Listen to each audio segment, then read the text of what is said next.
You built what on my property? The woman's voice cut through the October air like a blade. I didn't look up from my welding torch. The sparks rained down on the steel frame of the bridge I was building, each one a small constellation falling to the dirt below. My bridge, my land, my dirt that my grandfather bought with calloused hands in 1952. I killed the torch and lifted my mask. She stood there in her pressed blazer, arms crossed, flanked by two security guards who looked just as confused as they should be. This was going to be a problem. Drop a comment below and let me know where you're watching from today. My name is Fletcher Granger, and I've been a welder for 30 years. I know steel the way some men know scripture. I understand how it bends, how it reacts to heat, how it holds when treated right. That October afternoon, I was building a simple bridge, 5 meters long, 3 meters wide, steel frame with concrete decking, crossing the creek my grandfather used to fish in, the same woods full of possibility 70 years ago. The old bridge had finally given up after last month's storm. The wood had rotted through in places I should have fixed years ago, and when the water came up fast and angry, it took half the structure with it. I'd been using the long way around for 3 weeks, adding 10 minutes to every trip in and out. 10 minutes doesn't sound like much until you're doing it twice a day, every day, on your own land. So, I did what my grandfather would have done. I got my tools, I bought the materials, and I built a new bridge. I'd been working on it for 2 weeks. The foundation posts were sunk deep into bedrock on both sides of the creek. The steel frame was nearly complete. I was running a bead along the main crossbeam when I heard the car doors slam. Then came that voice, sharp and certain, demanding to know what I'd built on her property. I set down my torch and turned around slowly. The woman standing at the edge of my work site wore a navy blazer over a white blouse. Her hair pulled back so tight it looked painful. Her name was Ramona Fairchild, though I didn't know it yet. Behind her stood 2 men in uniforms that said Valley Security on the breast pocket. She introduced herself as the president of the Oak Valley Meadows Homeowners Association and informed me that I was in violation of community construction guidelines. I let her finish talking before I spoke. This was private property, had been since 1952, and I had every legal right to build on my own land. Her smile didn't reach her eyes as she pulled out a document from her leather folder. It was titled HOA Amendment 2023, and according to her explanation, it designated this road and this creek crossing as a common area subject to HOA management and fees.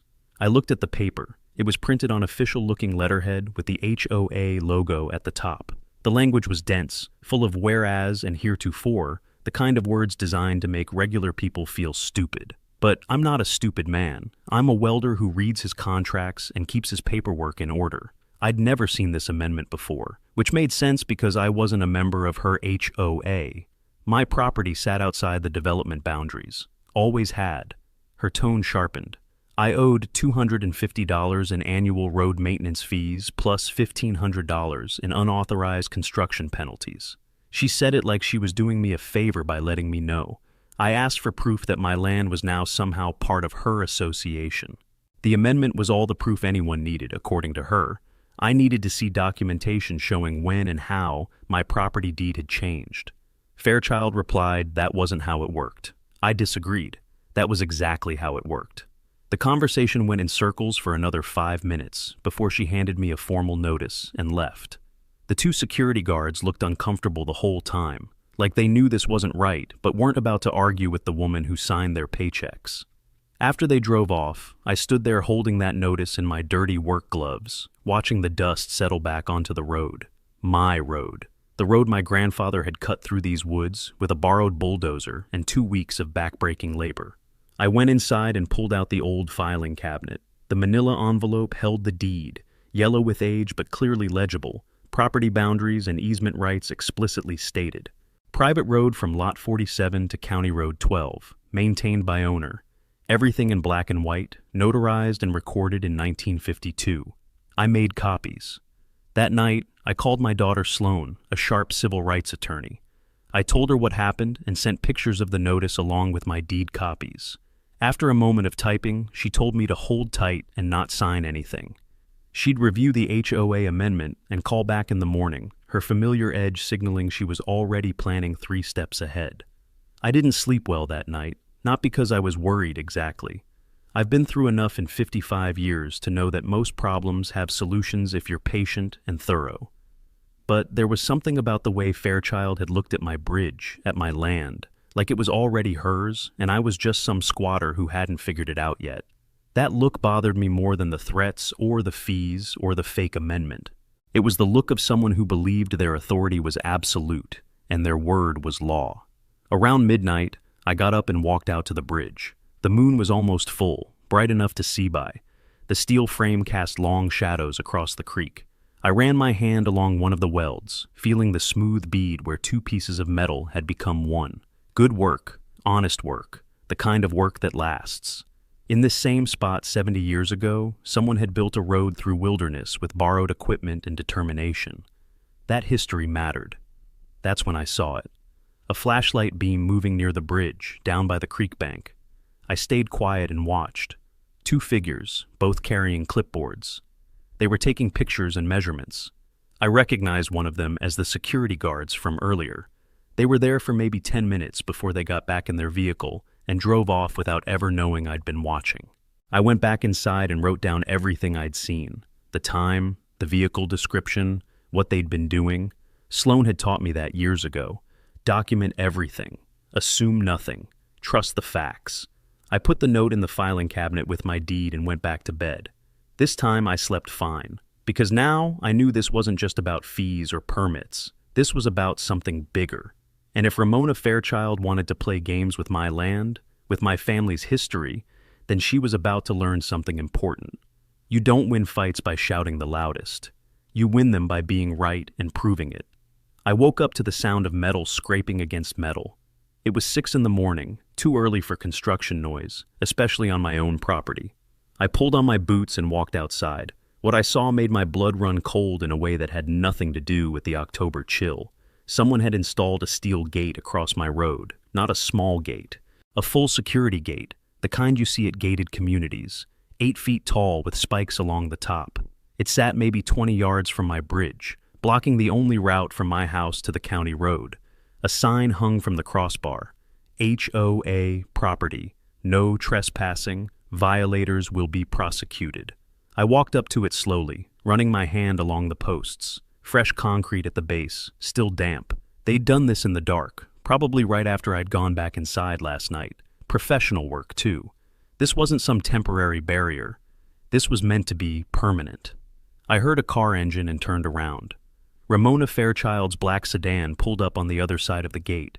She stepped out wearing another blazer, this one charcoal gray, and the same tight smile from yesterday. The 2 security guards flanked her again.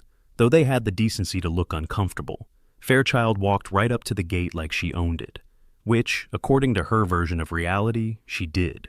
"Good morning, Mr. Granger. I see you've noticed our new security installation. Just a reminder that this road falls under HOA jurisdiction per Amendment 2023. You'll need to submit payment for the annual maintenance fee of $250, plus the $1,500 construction violation fine, before we can issue you an access code." I didn't raise my voice. "Do you have documentation proving this road is HOA property?" She pulled out the same amendment from yesterday. "I'd like to see the original recorded document with the county, along with proof of when my deed was modified." Her expression didn't change. "The amendment is filed with our HOA records. That's sufficient documentation." I shook my head. "It's not. My property deed from 1952 explicitly grants me private easement rights. Unless you can show me a legally recorded change to that deed, this gate is illegal." Fairchild's smile faded. "Mr. Granger, I understand you're upset about the fees, but that doesn't give you the right to ignore community regulations. We have a responsibility to maintain safety and property values for all residents. Your unauthorized construction puts everyone at risk." I pointed at the bridge. "That bridge was inspected by county engineers. It meets every safety standard. I have the paperwork." Her tone shifted and became harder. "Then you won't mind showing that paperwork to our HOA board at next week's meeting. Until this matter is resolved, this gate stays locked." She handed me a business card through the bars. "My office hours are 9 to 5, Monday through Friday. We can discuss payment arrangements whenever you're ready." Then she got back in her car and drove away. The security guards lingered for a moment. One of them, younger than the other, wouldn't meet my eyes. The older one finally spoke. "For what it's worth, sir, we're just doing what we're told." I nodded. "I know. But you might want to ask yourself who's telling you what to do and whether they have the legal right to do it." After they left, I stared at the gate blocking my path. Reaching my house now meant a 5-kilometer detour on county roads. I grabbed my phone and called Sloan, noting how much effort someone had put into asserting authority over land that wasn't theirs.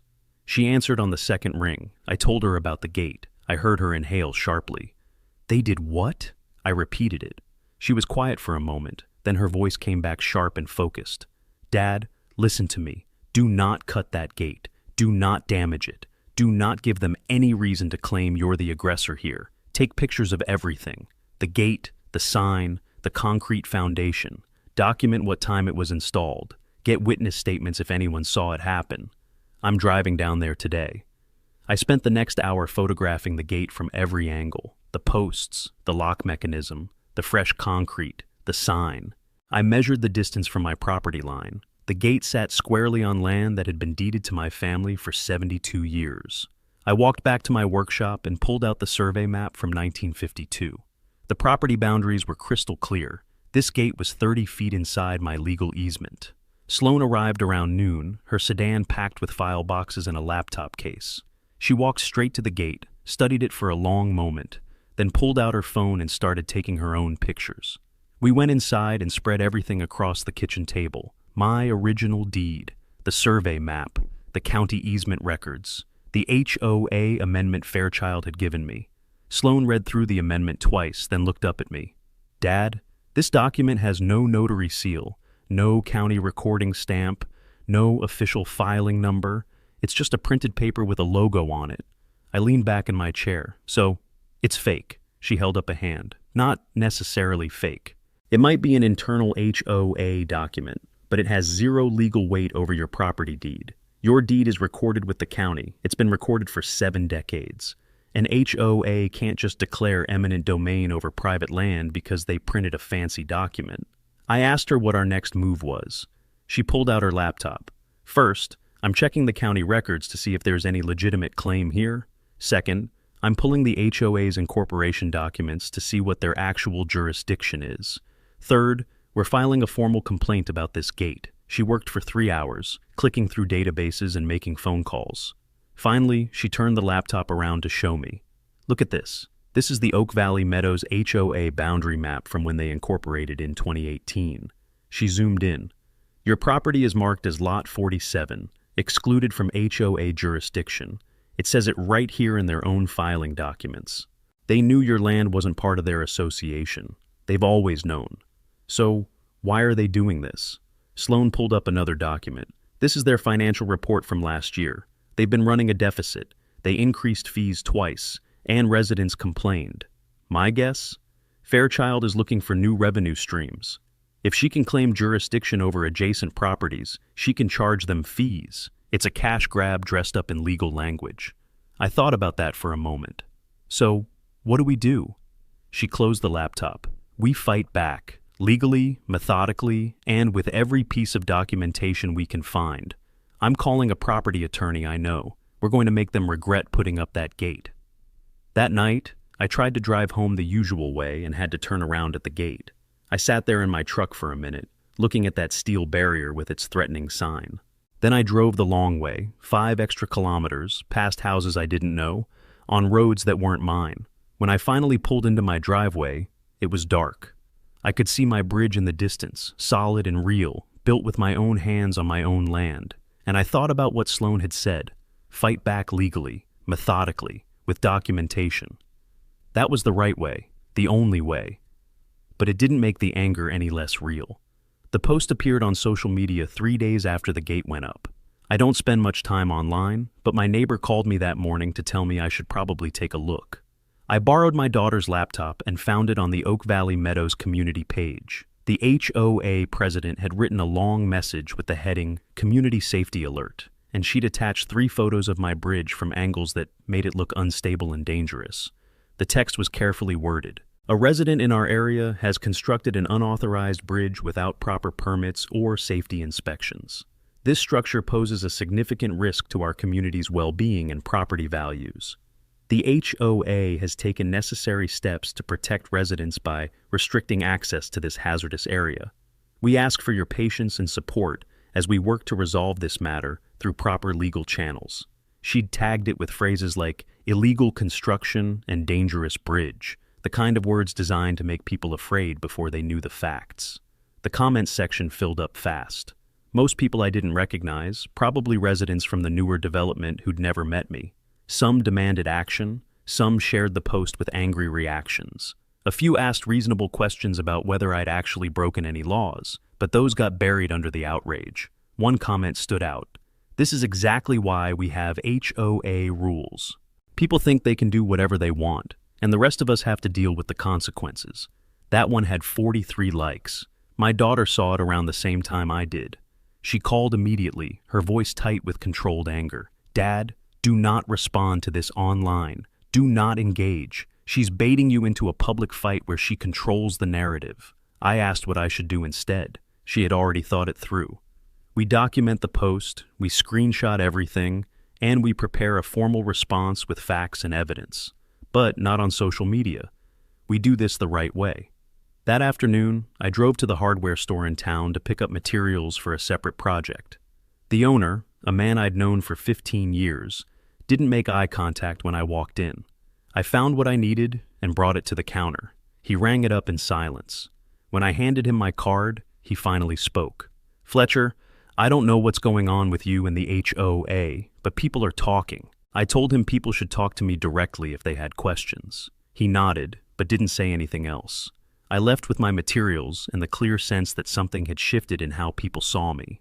The HOA called an emergency meeting for that Thursday evening. I received a formal notice in my mailbox, hand-delivered, requesting my attendance to address the violations and discuss community concerns.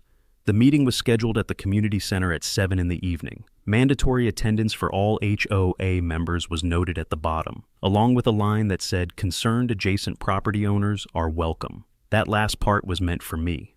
My daughter drove down again for the meeting. We arrived 10 minutes early. The community center was already half full, maybe 60 people scattered across rows of folding chairs. Most of them I'd never seen before. A few I recognized from the old days, before the development went up. But they didn't wave or acknowledge me. We sat in the back. The HOA president stood at the front with a microphone and a projector screen, looking composed and professional in her navy blazer. She called the meeting to order at exactly 7 o'clock. First on the agenda was the unauthorized construction issue, which she presented like a prosecutor laying out a case. She displayed the photos from social media on the big screen, each one carefully chosen to emphasize angles and shadows that made my bridge look precarious. She explained that I had refused to cooperate with HOA safety protocols. She mentioned the fees I hadn't paid. She talked about community standards and the importance of maintaining property values for all residents. Her voice never rose. She didn't need to. The facts, as she presented them, spoke for themselves. When she finished, she opened the floor for questions. A woman in the third row raised her hand. "What kind of structure are we talking about here? Is it really dangerous?" The HOA president nodded gravely. "Without proper engineering oversight and permits, any bridge poses potential liability. If someone were to use that bridge and get injured, it could affect our entire community's insurance rates." The woman looked worried. Another hand went up. "Why didn't he just get the proper permits in the first place?" Fairchild's expression was sympathetic. "That's an excellent question. Unfortunately, some people believe rules don't apply to them." I felt my daughter's hand on my arm, a gentle pressure that said, "Stay calm." But I couldn't sit there and listen to lies without responding. I stood up. The room went quiet. The HOA president's smile didn't waver. "Mr. Granger, do you have something you'd like to share?" I did. I told them this was private property that had been in my family since 1952. I explained that I had documentation proving my easement rights. I mentioned that the bridge had been inspected and approved by county engineers. I kept my voice level and my facts straight. The president listened with an expression of patient concern. "I appreciate your perspective, Mr. Granger, but the HOA amendment of 2023 clearly designates that access road as a common area. We have documentation as well." I asked her to show the room that documentation, specifically the county recording stamp that would make it legally binding. Her smile tightened. That's not how HOA governance works. Our internal bylaws don't require county approval. I told her that property deeds absolutely required county recording. She cut me off smoothly. I think we're getting into legal territory that's better handled through proper channels. Let's move on to the next agenda item. But the damage was done. Not to her, to me. I could see it in the faces around the room. Some people looked uncomfortable, like they weren't sure who to believe. Others looked convinced that I was the problem, the difficult neighbor who couldn't follow simple rules. A few looked angry that I'd disrupted their evening with my selfishness. The president had framed this perfectly. She was a reasonable authority figure trying to maintain order. I was the stubborn old man causing trouble. We stayed for the rest of the meeting, but it was clear nothing would change. When it ended, most people filed out without looking at me. A few gave sympathetic nods but didn't approach. One woman I didn't recognize walked past and muttered loud enough for me to hear. Some people just don't respect community values. My daughter's jaw was clenched. We walked to the parking lot in silence. On the drive back, I felt something I hadn't felt in a long time. Not anger, not frustration, isolation. The HOA president had done in 1 hour what takes most people weeks. She'd turned neighbors into strangers and strangers into a jury. She'd made me the villain in a story where I was supposed to be the victim.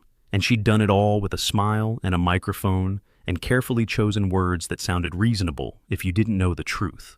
My daughter broke the silence. Dad, we need to understand what we're up against here. This isn't just about the gate or the fees. She's building a public case against you so that when this goes to court, she can claim community support.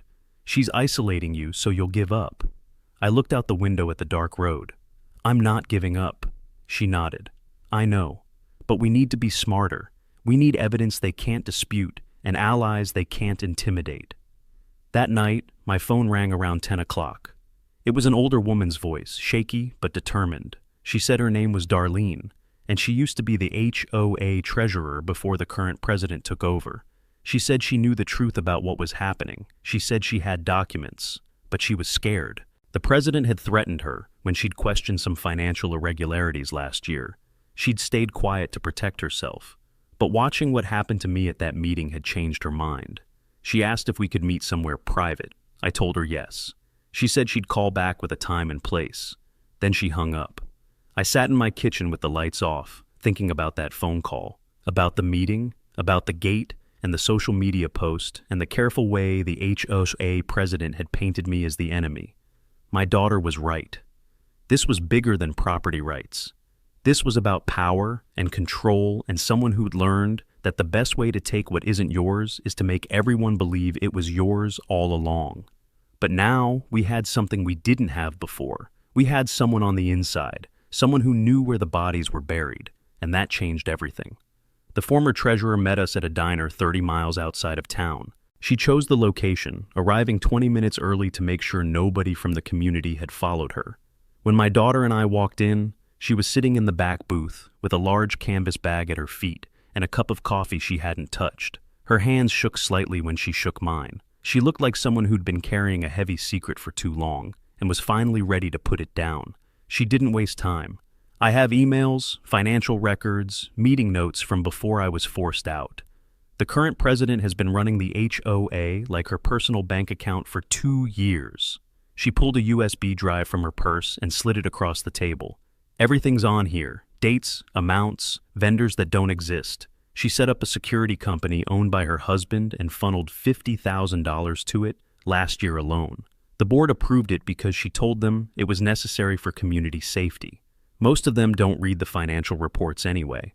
My daughter picked up the drive carefully, like it might break. Why are you giving this to us now? The older woman's voice was steady despite her shaking hands. Because what she's doing to you, she did to me. When I questioned a payment that didn't make sense, she called a special meeting and had me removed as treasurer. She told everyone I was financially incompetent. She made people believe I couldn't handle basic accounting. I've been doing accounting for 40 years. She destroyed my reputation in one night because I asked the wrong questions. She opened the canvas bag and pulled out a 3-inch binder. These are copies of everything. Board meeting minutes showing she pushed through that amendment without proper voting procedures. Construction fines she's collected from other residents that never made it into the official budget. She even charged your bridge violation fine in the last quarterly report, $1,500 marked as collected even though you never paid it. My daughter started taking notes. The older woman kept talking. She's been expanding HOA authority gradually, testing how far she can push before anyone pushes back. Your property was the next target because it's valuable and you're not part of the association. She figured you'd be isolated and easy to pressure. We spent 2 hours in that diner going through documents. The USB drive contained over 300 emails spanning 18 months. Many of them showed the HOA president discussing ways to increase revenue by extending jurisdiction over adjacent properties. One email to the board was particularly clear. We have an opportunity to expand our management area to include the access roads that border our development. This will provide additional fee income and give us greater control over the aesthetics and safety of our entire neighborhood. Another email mentioned me specifically. The Granger property presents an ideal test case. He's elderly, lives alone, and unlikely to mount serious legal opposition. My daughter photographed every page of the binder with her phone. She made the former treasurer walk through the timeline of how the current president had consolidated power. First, she'd replaced board members who questioned her with people who rubber-stamped her decisions. Then she'd rewritten the bylaws to give herself more unilateral authority. Finally, she'd started finding violations and issuing fines to create the appearance of strict oversight while actually just generating income. The gate across my road was the most aggressive move yet, but it followed a pattern of gradually increasing control. I asked about the amendment she kept citing. The older woman shook her head. That document was never properly voted on. She drafted it, presented it at a meeting where half the board didn't show up, and declared it passed by unanimous consent. There's no record of an actual vote. It's not filed with the county because it's not a legal document. It's just something she printed to make her authority look official. My daughter added that to her notes. She'd been right from the beginning. The amendment was worthless. Before we left, the older woman grabbed my arm. Be careful. She's not going to back down easily.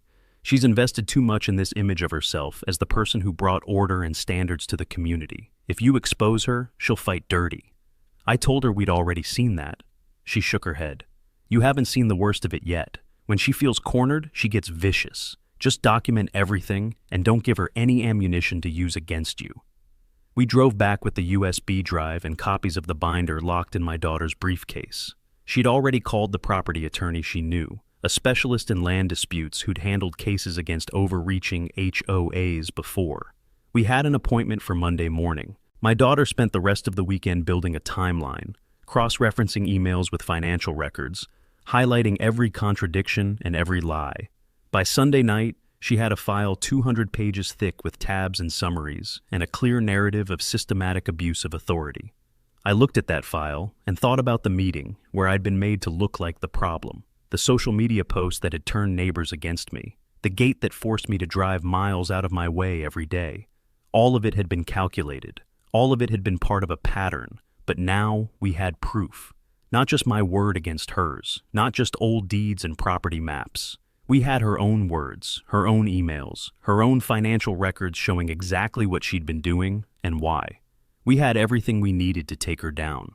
The question was whether the system would care enough to do something about it. The preliminary hearing was scheduled for 2 weeks later at the county courthouse. My daughter had filed an emergency injunction requesting immediate removal of the gate and a restraining order against further HOA interference with my property rights.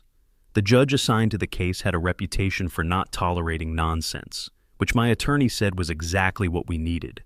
The hearing was open to the public, and my daughter had sent notices to every Oak Valley resident whose email she could find. If the HOA president wanted to play this out in front of the community, we'd give her that stage. The courtroom was more crowded than I expected.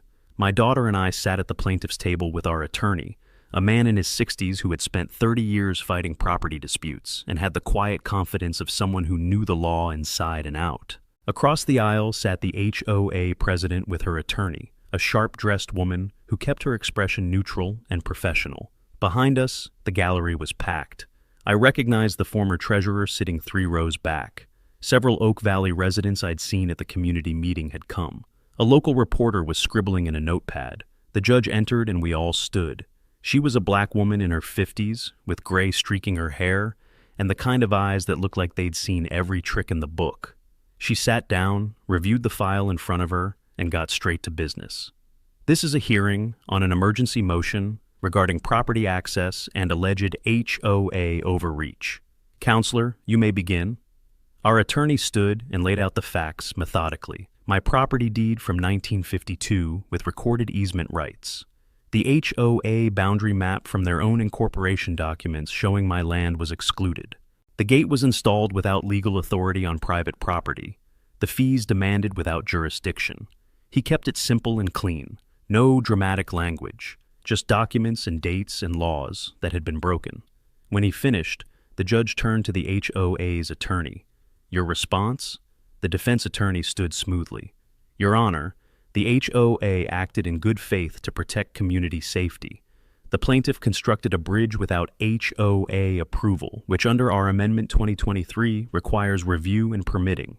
The gate was installed to prevent potential liability until this matter could be resolved properly. Our client has tried repeatedly to work with Mr. Granger, but he has refused to cooperate. The judge looked at her over the reading glasses perched on her nose. Do you have documentation showing this amendment was legally recorded and applies to property outside your HOA boundaries? The attorney hesitated for just a second. The amendment is part of our internal governance documents, Your Honor. It was properly adopted by our board. The judge's expression didn't change. That wasn't my question. Do you have proof this amendment has legal authority over private property not within your jurisdiction? The attorney opened her mouth, closed it, then tried a different angle. We believe the access road in question serves the broader community and therefore falls under reasonable HOA management. Our attorney stood again. Your Honor, if I may present additional evidence. The judge nodded. He pulled out the first email from the USB drive and had it projected on the courtroom screen. This is an internal email from the HOA president to her board, discussing strategies to expand jurisdiction over adjacent properties for revenue purposes. He read the key line aloud. We have an opportunity to expand our management area to include access roads that border our development. This will provide additional fee income. The courtroom went very quiet. He pulled up another email. This one mentions my client specifically. The Granger property presents an ideal test case. He's elderly, lives alone, and unlikely to mount serious legal opposition. I heard murmuring behind me. The judge raised her hand in silence. The defense attorney stood quickly. Your Honor, these emails were obtained without authorization and may violate attorney-client privilege. Our attorney responded immediately. These were provided by a former HOA officer who had legal access to HOA records during her tenure. There's no privilege violation. They're internal business communications, not legal advice. The judge studied the screen for a long moment. Continue. Our attorney presented financial records, a $50,000 annual contract with Valley Security LLC, registered to the president's husband, showing minimal documentation and no competitive bidding. The fines ledger marked my 100 construction violation as collected, though I had never paid it. Each piece of evidence built a clear picture of mismanagement and abuse. The defense attorney tried to interrupt. Your Honor, these financial matters are separate from the property access question. The judge cut her off. They go directly to motive and credibility, counselor. Sit down. The attorney sat. Our attorney continued. He pulled up the board meeting minutes showing the amendment had been pushed through without proper voting procedures. He showed the lack of county recording for any document claiming authority over my land. He presented the county engineer's approval of my bridge construction. Every piece of evidence built on the last, creating a picture that was impossible to ignore. When he finished, the judge turned to the HOA president directly. Ma'am, would you like to explain these emails? The president stood, her composure finally cracking. Your Honor, those messages are being taken out of context. We were discussing legitimate ways to fund community improvements. The reference to Mr. Granger was simply an assessment of potential legal costs, not any kind of targeting. The judge looked at her for a long time. And the security company owned by your husband? The president's face flushed. That's coincidental. Valley Security provided the best bid. The judge's expression didn't change. Was there a competitive bidding process? The president hesitated. We evaluated several options. The judge leaned forward. That's not what I asked. The silence that followed felt like it lasted an hour. Finally, the judge closed the file folder in front of her. I've heard enough. Based on the evidence presented, this court finds that the HOA has no legal jurisdiction over the plaintiff's property. The gate was installed without authority on private land. The fees demanded have no legal basis. I'm issuing an immediate injunction requiring removal of the gate within 48 hours. Furthermore, I'm ordering an independent audit of HOA finances, and I'm forwarding this matter to the District Attorney's Office for investigation of potential fraud and misappropriation of funds. The courtroom erupted in whispers. The judge banged her gavel. The formal hearing on all claims will proceed next week, but the emergency relief is granted effective immediately. The gate comes down, Mr. Granger's property rights are restored, and this HOA will submit to financial oversight until this matter is fully resolved. We're adjourned. She stood and left the bench. I sat there for a moment, not quite believing what had just happened. My daughter squeezed my shoulder. The HOA president was already heading for the exit, her attorney close behind, avoiding eye contact with everyone. As we walked out, the former treasurer caught up with us in the hallway. "Thank you for doing this." She would have kept going if someone didn't stop her. Other residents approached tentatively. One man apologized for believing the social media posts. A woman asked how she could get copies of the financial records. People were starting to see what had been hidden. The reporter stopped me outside. "Any comment on the judge's ruling?" I kept it simple. The law worked the way it's supposed to. That's all there is to say. The full hearing came exactly 1 week later. This time, the courtroom was even more packed. Word had spread through Oak Valley about what had been revealed at the preliminary hearing. Residents who had ignored me at the community meeting now showed up wanting answers. The local newspaper had run a front-page story with the headline, "HOA President Accused of Financial Misconduct." The reporter had done her homework, pulling public records and interviewing former board members who'd been pushed out over the years. The narrative was shifting, and everyone wanted to see how it would end. The same judge presided, and she looked like she'd spent the week reading every document in the case file. Our attorney had submitted an additional 80 pages of evidence since the preliminary hearing, including testimony from 3 other property owners who'd been targeted with questionable fines and fees. The HOA had hired a new attorney, a man in his 50s, who specialized in damage control. His job wasn't to win anymore, it was to minimize the fallout. That told me everything I needed to know about how they saw their chances. The judge called the court to order and asked if either side had opening statements. Our attorney stood and kept it brief. "Your Honor, this case is fundamentally about property rights and abuse of authority. The evidence will show a pattern of deliberate overreach designed to extract money from residents and non-residents alike, all while enriching the HOA president through fraudulent contracts. The facts speak for themselves." He sat down. The new defense attorney stood, looking uncomfortable. "Your Honor, while there may have been administrative irregularities, the HOA acted in what it believed was the community's best interest. We're prepared to work with the court to address any concerns and implement better oversight moving forward." The judge made a note and moved on. "Let's hear from the plaintiff." Our attorney called my daughter to the stand first. She'd been the one who'd organized all the evidence, and she walked the court through it methodically, the property deed and easement documentation proving my rights, the HOA's own incorporation papers showing my land was outside their jurisdiction, the timeline of escalating attempts to claim authority they didn't have. She presented each document with the precision of someone who'd spent years in courtrooms, and the judge listened carefully, occasionally asking clarifying questions. When the defense attorney cross-examined, he tried to muddy the waters. "Isn't it true that your father never attended HOA meetings or attempted to communicate with the board before this dispute?" My daughter didn't hesitate. "He wasn't required to. He's not a member of the HOA. His property was explicitly excluded from their jurisdiction when they incorporated." The attorney pressed on. "But wouldn't good neighborly conduct suggest at least trying to work within the community framework?" My daughter's voice stayed level. "Good neighborly conduct doesn't include installing gates on someone else's property and demanding payment for fabricated violations." The judge's slight nod told me that answer had landed.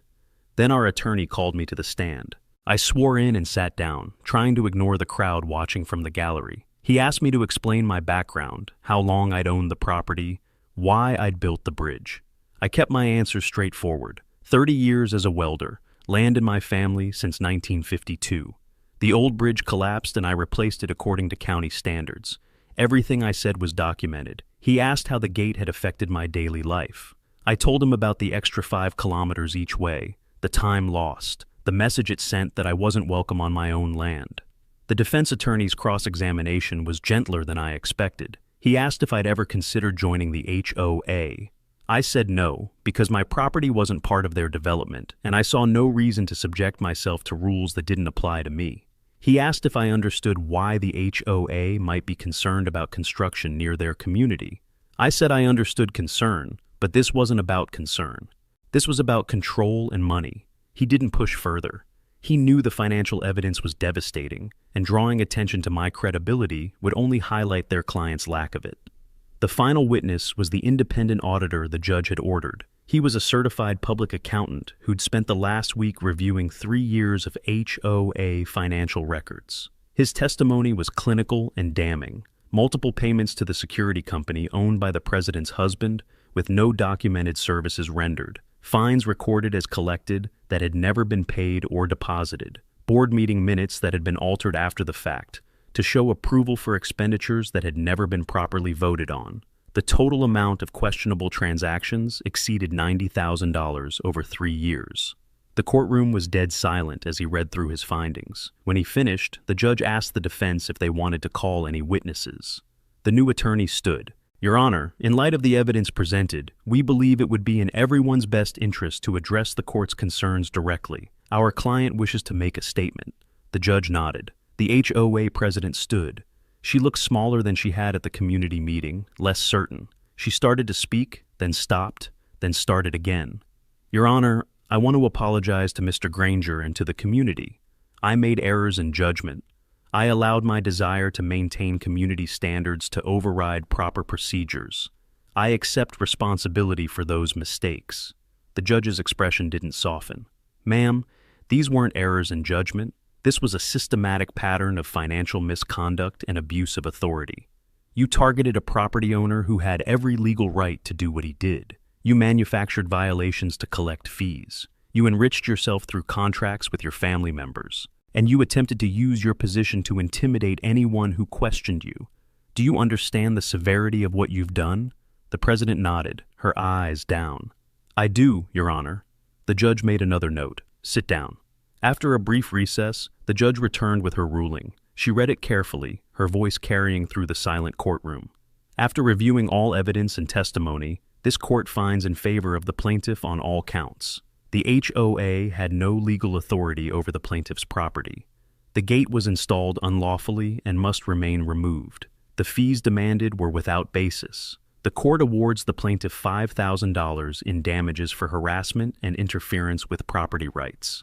Additionally, the court orders a complete restructuring of HOA financial oversight, including mandatory external audits and removal of the current president from all financial decision-making authority. She paused and looked directly at the former HOA president.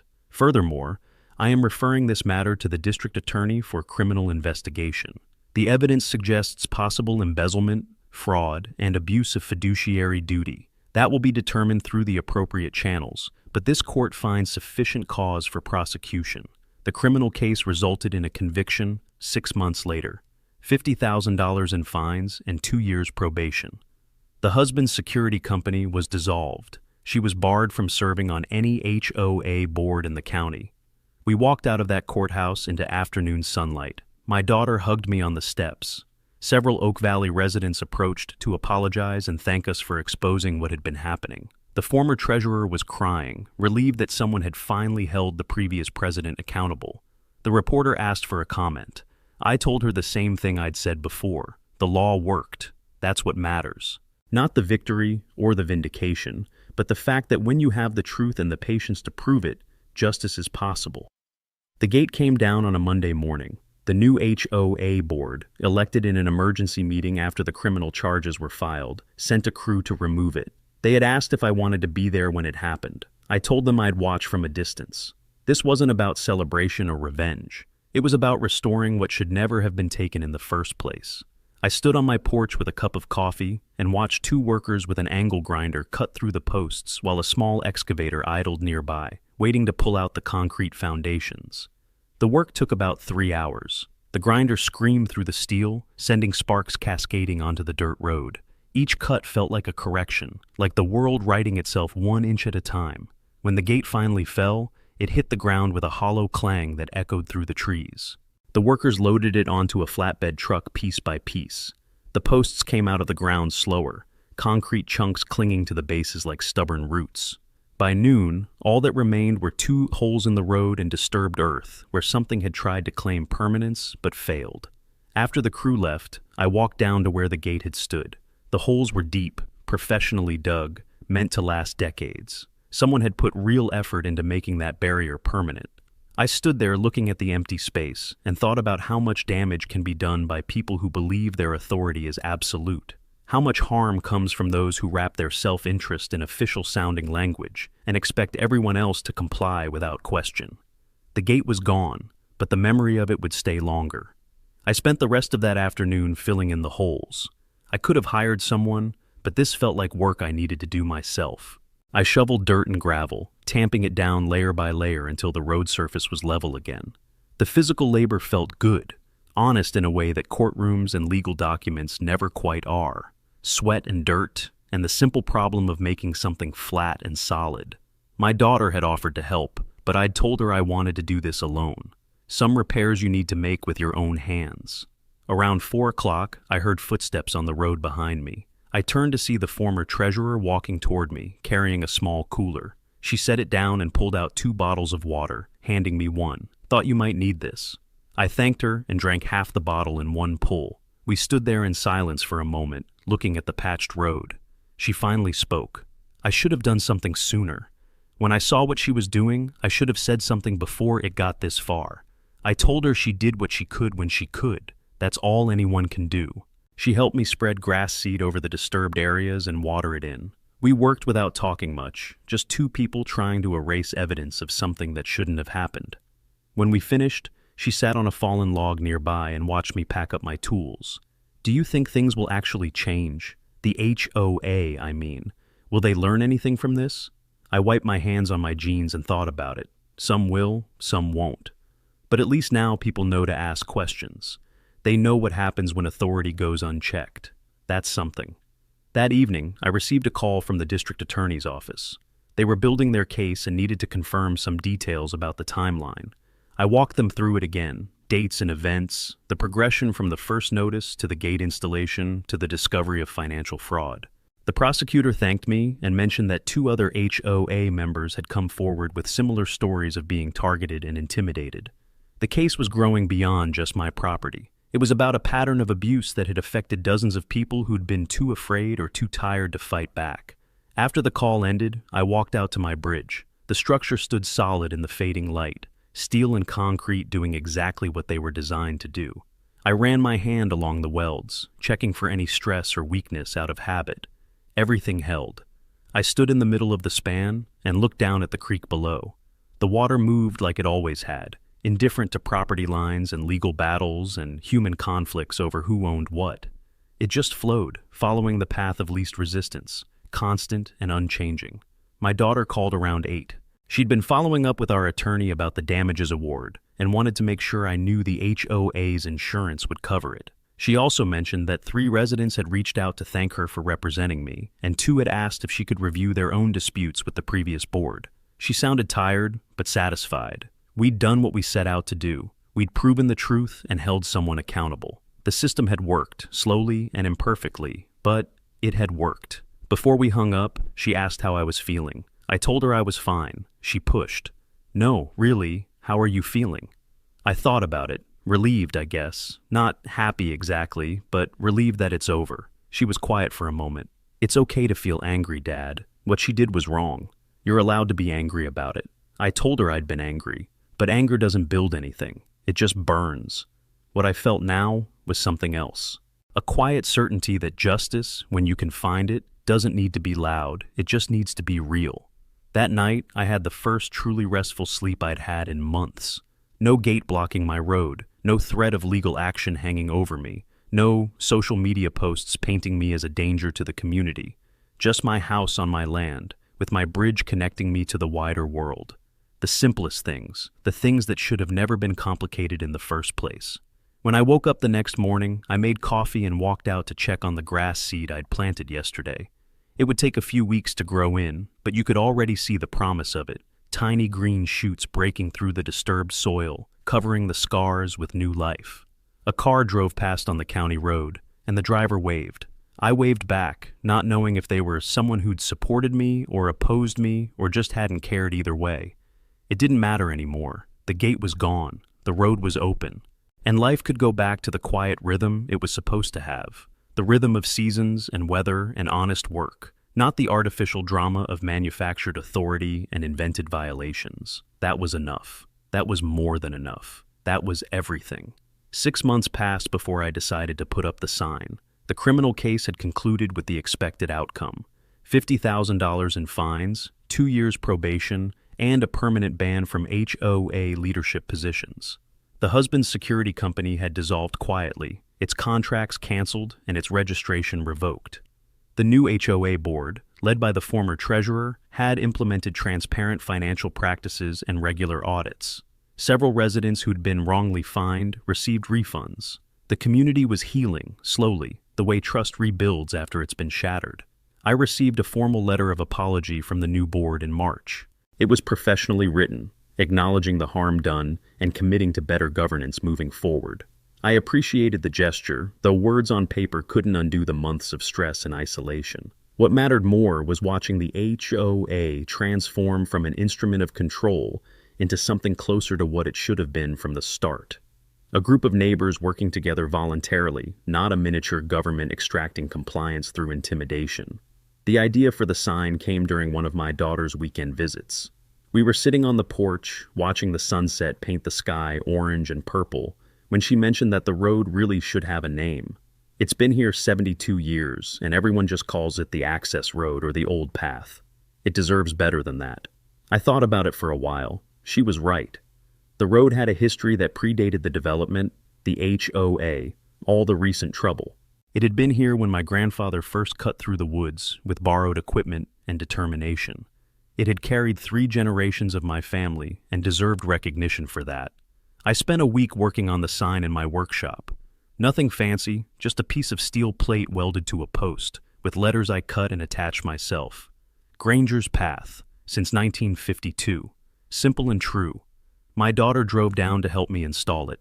We picked a spot at the entrance to my property, visible from both directions, where anyone traveling the road would see it. She held the post steady while I set it in concrete. We worked in comfortable silence, the kind that comes from years of understanding each other without needing constant conversation. When the concrete had set and the sign was secure, we stood back to look at it. The late afternoon sun caught the steel, making the letters shine. It wasn't a monument or a memorial. It was just a marker, a way of saying this place has a name and a history, and both of those things matter. My daughter put her arm around my shoulders. Grandpa would be proud. I nodded, not trusting my voice right then. He'd built this road so his family could reach home. Now that road had his name on it, and everyone who used it would know someone had cared enough to make it permanent. We walked back to the house and she asked the question I'd been expecting. Do you regret any of it? Fighting instead of just paying the fees and moving on? I thought about that carefully. The months of stress had taken their toll. The social isolation had hurt. The legal bills had added up, even with the damages award, but none of that changed the fundamental issue. Someone had tried to take what wasn't theirs by wrapping the theft in official language and counting on me being too tired or too old or too afraid to push back. If I'd let that happen, what would I have lost? Not just the road, my self-respect, my family's legacy. The basic principle is that you don't surrender what's right just because fighting for it is hard. No regrets, I told her, not one.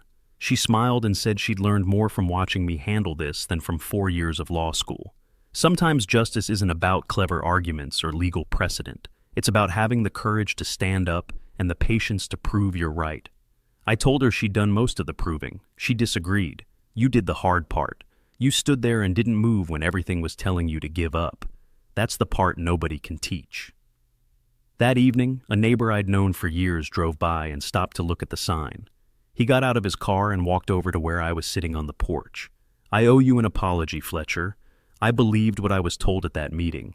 I should have asked you directly instead of assuming. I told him we all make mistakes when we only hear one side of a story. What matters is what you do when you learn the truth. He thanked me and mentioned that several people in the community had been talking about establishing better oversight procedures to prevent anything like this from happening again. That made me hopeful. Not that it couldn't happen again, but that people were thinking about how to prevent it. The light faded and the stars came out one by one. I sat there in the gathering darkness, looking at the road I'd fought to keep, the bridge I'd built with my own hands, and the sign that would outlast me.